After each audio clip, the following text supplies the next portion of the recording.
عليكم ورحمة الله وبركاته Arran tanah kono udah riskin afan gala sente durut udu gala le asen tujan sun gala sente afan ingke bahasa jerro kono lala nam la bang tapi nam ne afan kesa saraba miskina di jege tu jira kaisa ite mi dar ke sun jerro Oi basut tin jirama. ite mi Kan tu na baude wala uno. ite mi da kaisa bahasa jerro cuma katte Awak kok Akanumatti ilaalame hamma dhumu qophii keenyaatti nu faana turaatiin jecha itee miidhagaa kanatti jirru sarraafaadha reyaala keessaa baasu jirra ilaala akkana kuno warri hidhii shukumuu hin beeynes waan akkana kana baradhaa raaxibni sii qarshii 2,000 sadii fa'aa warra itti dalagatu jira bakka hedduutti akkanatti itti jatteetti kunoo sarraafatul gaalaa kan jamal kan jansaniitu kana jechuudha sarraafatul jamal akaunti sama kamu zain jadi. Akaunti sa makan sa mozain janin kono. Makan banki sa mozain ida. Mozain. Mozain bank. Ite masarra ba no. Ega. Akasi. Kono. Ilkeen jattee su bakka harkaan tuttuqani kajalaa bakka harkaa maallaa keessaa fuudhani hogubbaa gizee inni gad harkisu kana sarraafaadha jechuudha lakkatti harkisa ilaalame kana warree hojjechuun beeyne akkanatti ilaalladdaati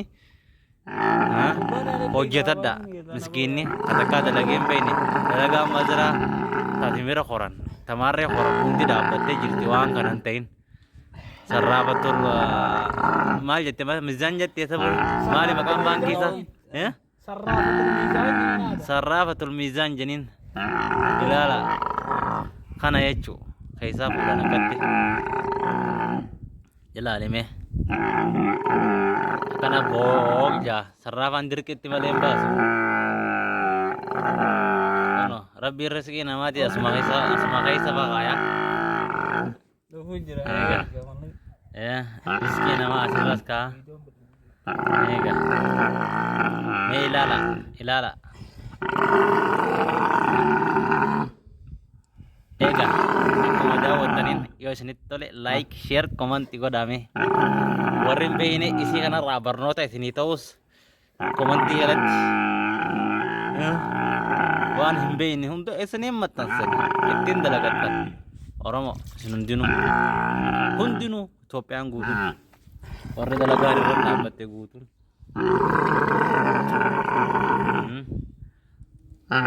sarraafatul miizaan dalayte jedhanii kuno riyaadirraa na xalabanii akkatti shoshokkoomee sarraafatul miizaan keessaa itee miidhaan baasaa jira jechuu maallaqa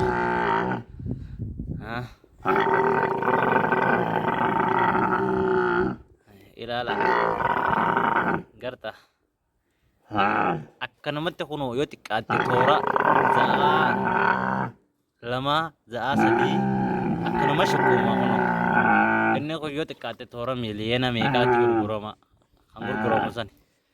aannanii laaffisanii nyaatanii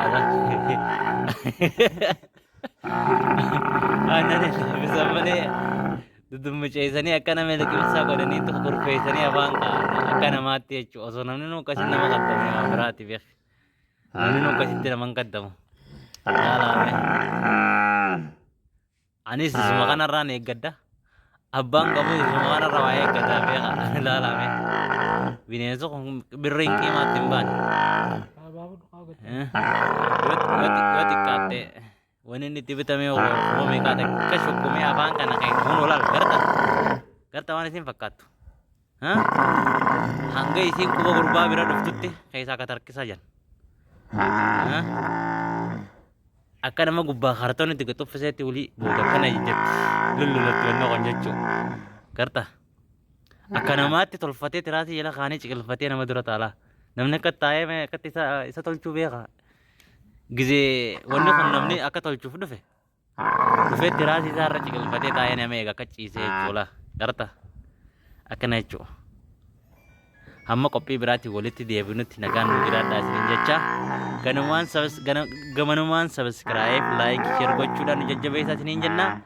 qanca'uun waan haaree isinii maxxansa Allah. akkasitti kalas nagaan naa jiraadhaa